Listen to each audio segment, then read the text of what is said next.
Hello দর্শক বন্ধুরা, কেমন আছো তোমরা? আশা করছি সবাই ভালো আছো। আর হ্যাঁ বন্ধুরা, আজকে যে টপিক নিয়ে কথা বলবো তোমরা অবশ্যই থাম্বনেল দেখে বুঝে গেছো। তাই আর সেটা নিয়ে কিছু শুরু করব না, ডাইরেক্ট টপিকে চলে যাব।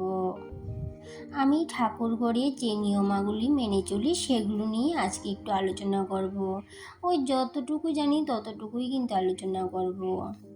সবার প্রথমে ঠাকুরের বাসনগুলো ধুয়ে নিলাম, তারপর পূজার ফুলগুলো তুলে নিব। আর পূজার ফুল তোলার জন্য আমাকে বাইরে যেতে লাগে না, আমার বাড়িতেই 2-3 রকমের ফুল আছে, তাই আমি আর কারো বাড়ি যাই না ফুল তোলার জন্য। আর আমি সেটা পছন্দও করি না। তো যাই হোক বন্ধুরা, ফুল তোলা কমপ্লিট হয়ে গেল। এবার চলে আসলাম ঠাকুর ঘরে। আমি ঠাকুর বাসন মাজার আগে আর ফুল ও তুলসী পত্র তোলার আগেই ঠাকুরঘরটা পরিষ্কার করে নিয়েছিলাম। আর এখন চন্দনটা পিষে ফুলের গায়ে মাখিয়ে নিয়েছি। তারপর কিছু তুলসী পত্রের গায়েও চন্দনটা ভালো করে মাখিয়ে নেব। আর যতগুলো তুলসী পত্র আজকে পূজাতে লাগাবো সবগুলাতে কিন্তু আমি চন্দন লাগাবো না। যেই তুলসী পত্রগুলি ভগবানের চরণে নিবেদন করব শুধুমাত্র সেগুলিতেই চন্দন মাখাবো। আর যেই তুলসী পত্রগুলি ভগবানের ভোগে ও জলে নিবেদন করব সেগুলিতে চন্দন মাখাবো না। আর কেন আমরা জলে ও ভোগের তুলসী পত্রগুলিতে চন্দন মাখাই না সেটারও কিন্তু অনেক রহস্য আছে।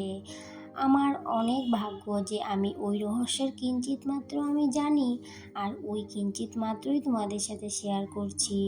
পুজোতে যে চন্দনটা লাগে সেই চন্দন গাছটা সৃষ্টি হয়েছে হনুমানজির মল থেকে।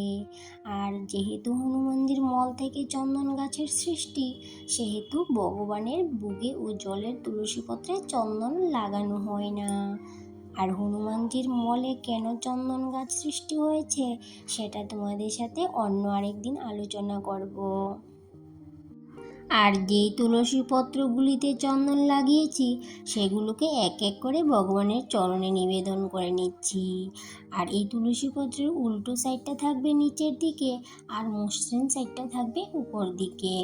আমি যেভাবে ভগবানের চরণে তুলসী পত্র নিবেদন করি সেটাই তোমাদের সাথে শেয়ার করলাম।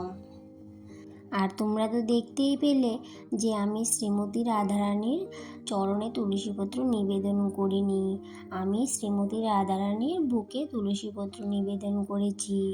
তো আমি যতটুকু জানি যে রাধারানীর চরণে নিবেদন করতে নেই, হয়তো হাতে নিবেদন করতে হয়, নয়তো বুকে। আর এইদিকে আমাদের ধর্মগ্রন্থ গীতার মধ্যে 3টি তুলসীপত্র নিবেদন করে নিয়েছি। তা সবার শেষে আমি একটা চন্দনের তিলক লাগিয়ে নেব। তো চন্দনের তিলক লাগানোর পরে এইদিকে বুকে আর জলে আমি তুলসীপত্র নিবেদন করে নিচ্ছি। যেই তুলসীপত্রগুলিতে আমি চন্দন লাগাইনি সেই তুলসীপত্রগুলো নিবেদন করে নিচ্ছি। আর এইদিকে তুলসীপত্রের মসৃণ সাইডটা উপর দিকে রেখে তারপর কিন্তু নিবেদন করছি।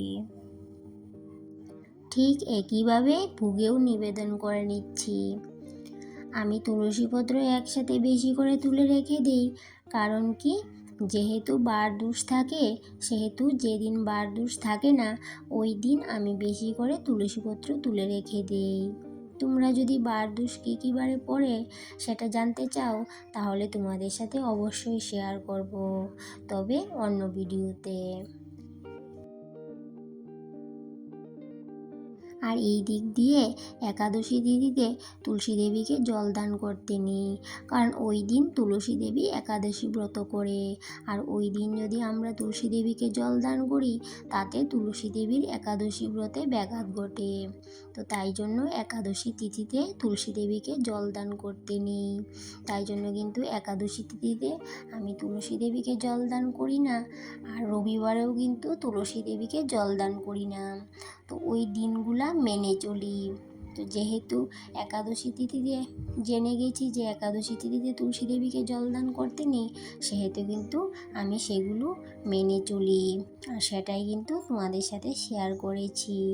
আর এইদিকে দেখো পুজো কমপ্লিট হয়ে গেছে, তাই জন্য কিন্তু ভগবানকে আরতি করে নিচ্ছি।